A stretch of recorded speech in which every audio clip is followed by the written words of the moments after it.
I thought, oh, this is the answer. This makes me happy.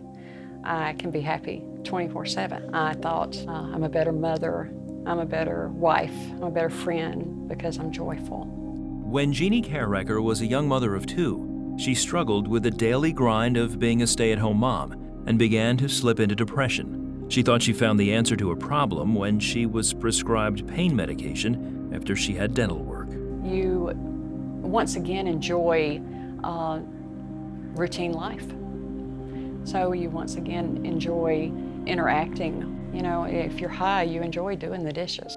When the prescription ran out, Jeannie found it difficult to function and sought out ways to get more. I would go to the doctor and fake symptoms that needed to be treated. I would meet people and buy pills from them.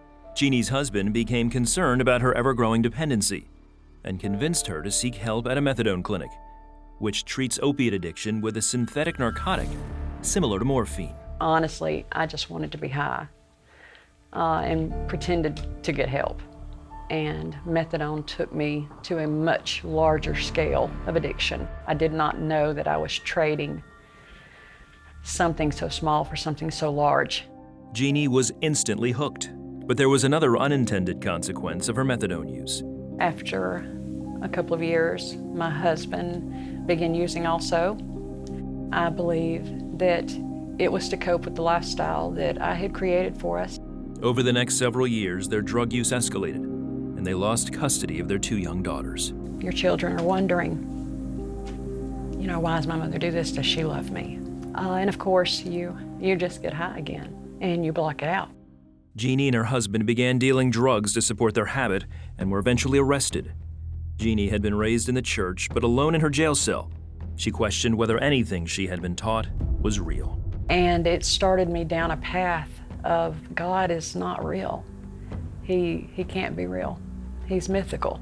And it also relieved me of consequence.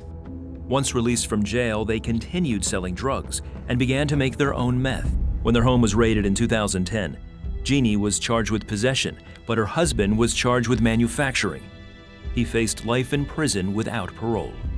When I got out of jail and he was headed to prison, and I knew that I would not see him, or I would not spend the rest of my life with him anyway, that is when I hit my bottom.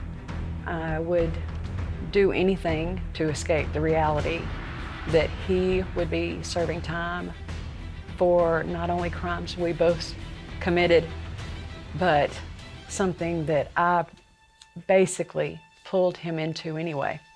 Jeannie cut off contact with her husband and did whatever it took to get her next fix. I had never not accepted his calls.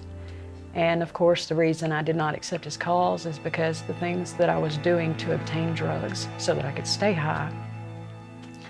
And he knew this.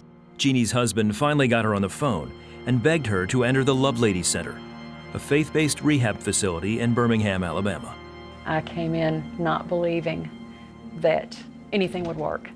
I came in okay with the fact that I was going to die an addict, that there was no joy beyond substances, there was no joy beyond something I could manufacture for myself.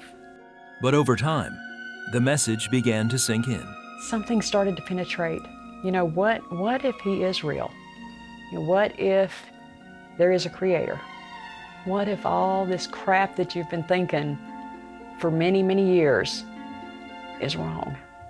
And then one night at the center, after 15 years of addiction, Jeannie cried out to God. I just said, Lord, I know that you created me for a purpose. I know that you want me to do something. Help me. I don't want to be this way anymore. I want to be saved. I want to live for you. And the joy that came, I of course prayed a lot that night, but the joy that started happening after that, I can't describe. And there is no drug that matches it. Jeannie surrendered her life to Christ. Her husband, still in prison, had also become a Christian, and the founder of the Love Center intervened on his behalf.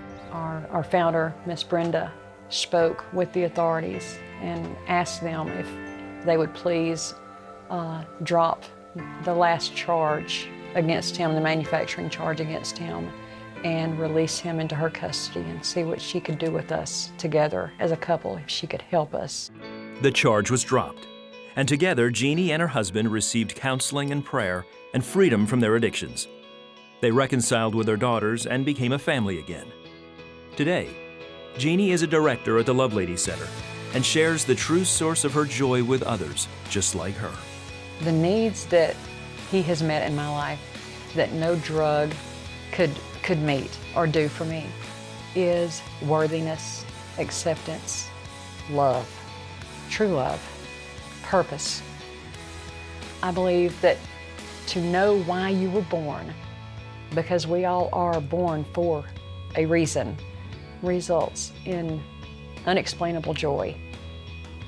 I believe that is part of my purpose, is to tell other people that, hey, look what he's done in my life. If he does it in one, he will do it in another life.